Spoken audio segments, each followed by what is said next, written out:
On the 26th of January, I had an experience concerning the popular Simpson cartoon prediction. What I saw was really unbelievable. Many will dispute this and many will find freedom, but then what matters to me is that I reveals what God showed me. God really exposed the secret of the producer of the Simpsons cartoon, and I believe he wants everyone to know what's happening in the dark, where no eyes can see. I had just finished my prayers. My eyes felt shut, but I was fully awake. Suddenly, I found myself in a different place, somewhere dark yet strangely illuminated. My heart pounded as I realized I was no longer in my room.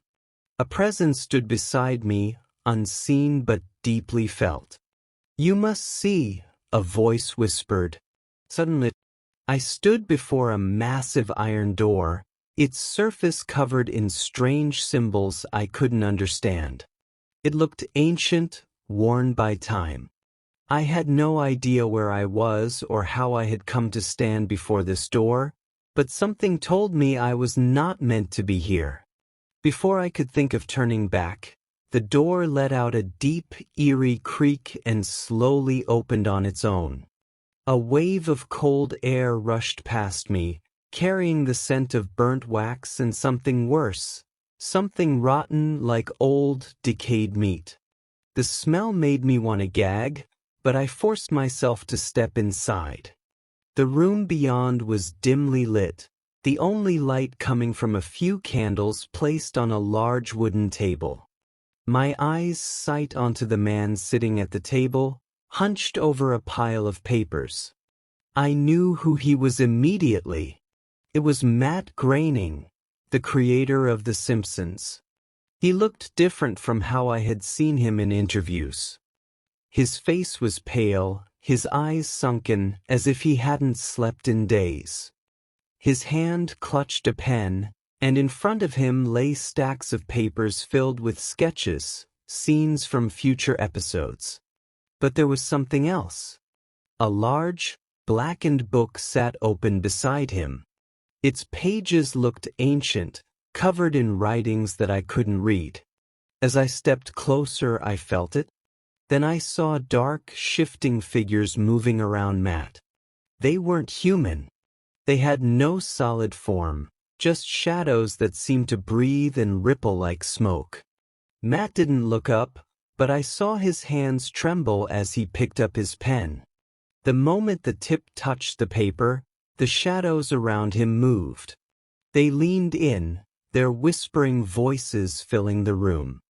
I couldn't make out their words, but they carried an eerie, inhuman sound.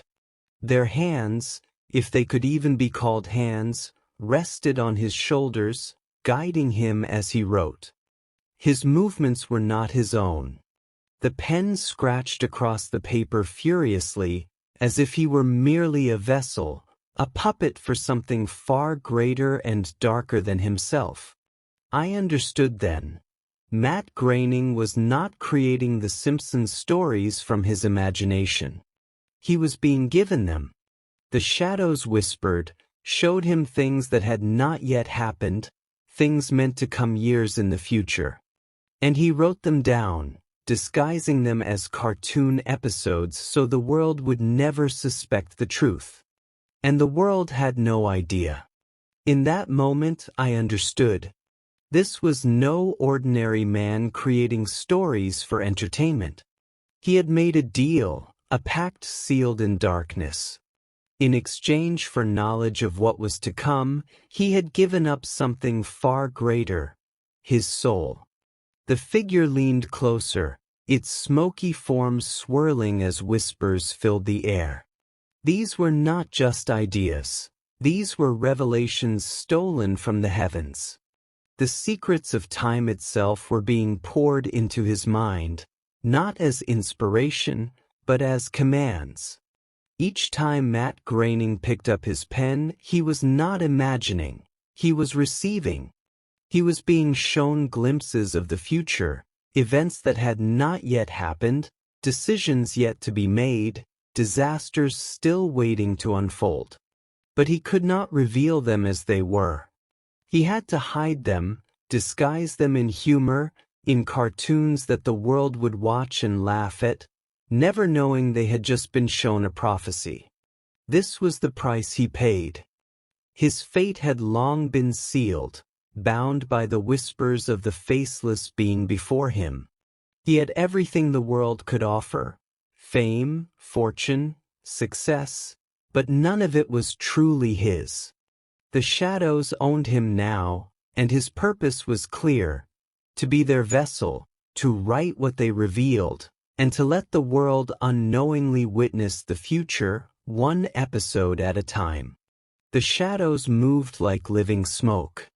These spirits were not bound to the earth. They traveled beyond, piercing through dimensions, searching the heavens for what was yet to come. I watched in terror as they reached into what looked like massive books. Books not written by human hands. These were the records of the future, the hidden scrolls of time itself. No man was meant to see them, yet these spirits stole from their pages with ease, pulling out knowledge that no human should ever possess. Then I saw what they found. They hovered over a particular name, Donald Trump, which obviously was the President of America.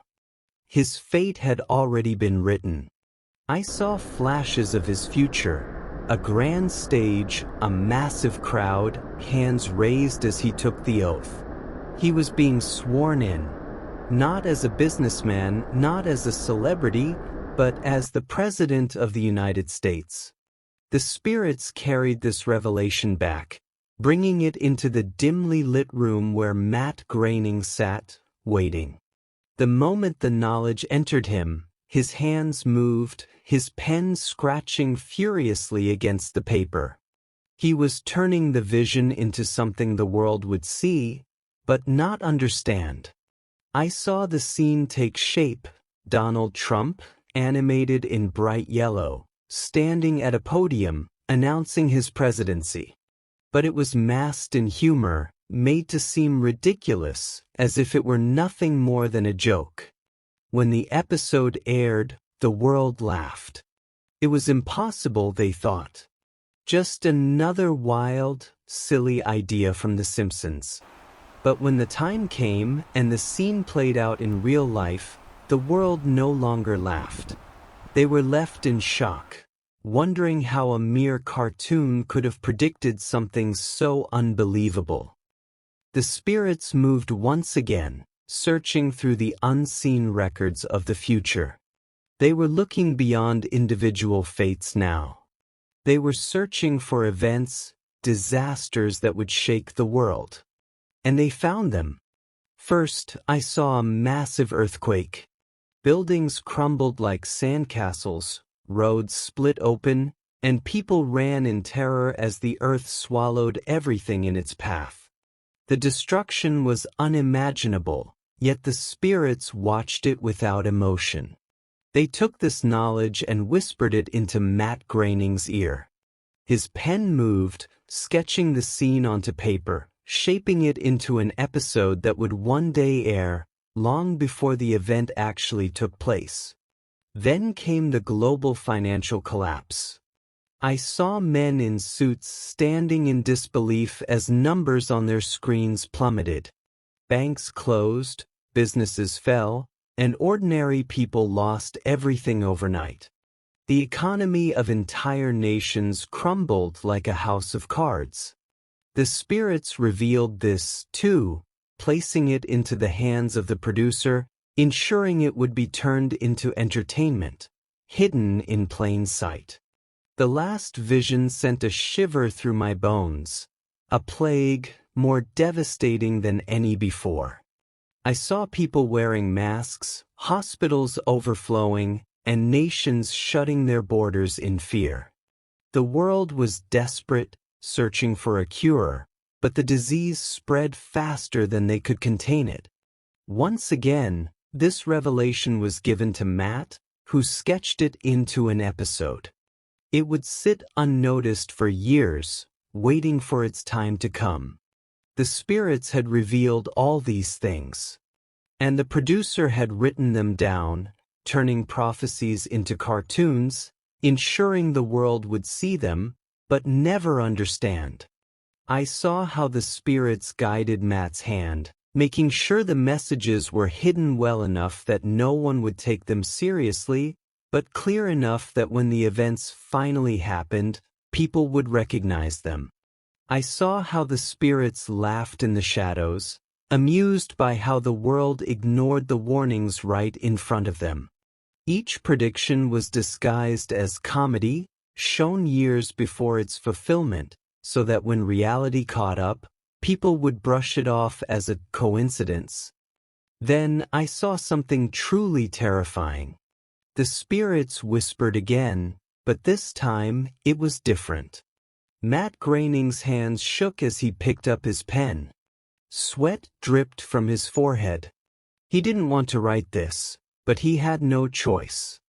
The spirits were giving him message, the date of the end of the world. I watched as he slowly wrote it down. My heart pounded. I wanted to see what it was. I stepped closer, trying to read the numbers on the page. But just as I was about to see it, everything blurred. The powerful force pulled me back. Before I could understand anything more, the vision ended. The last thing I saw was Matt Groening, still writing. I gasped as my eyes opened, finding myself back in my room. My heart pounded. My hands shook. The vision was over, but the truth remained. The world was being prepared through a television screen, and very few understood. The Simpsons was never just a cartoon. It was a tool, a disguise for hidden knowledge. What I have seen is not just a story, it is a warning. The world laughs at what is hidden in plain sight, but we who walk in faith must have eyes to see and ears to hear. Darkness is working behind the scenes, shaping events, planting seeds of deception, and revealing the future in ways that keep people blind. Let this be a call to all who believe. Be watchful. Do not consume everything the world gives you without question. Test every spirit, for not everything that appears as knowledge is from God. Pray for discernment. The enemy works in subtle ways, but the Holy Spirit will give you wisdom to see through the lies. Stand firm in faith. No matter what is revealed, our hope is in Jesus Christ. The world may speak of the future, but only God holds time in His hands. Most importantly, do not fear.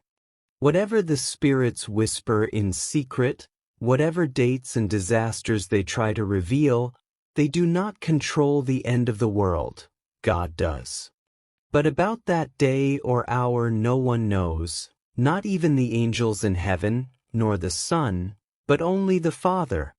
Matthew 24 verse 36. Do not be shaken by what the world predicts. Hold fast to God's truth. For when all things pass away, His word will remain. Thank you.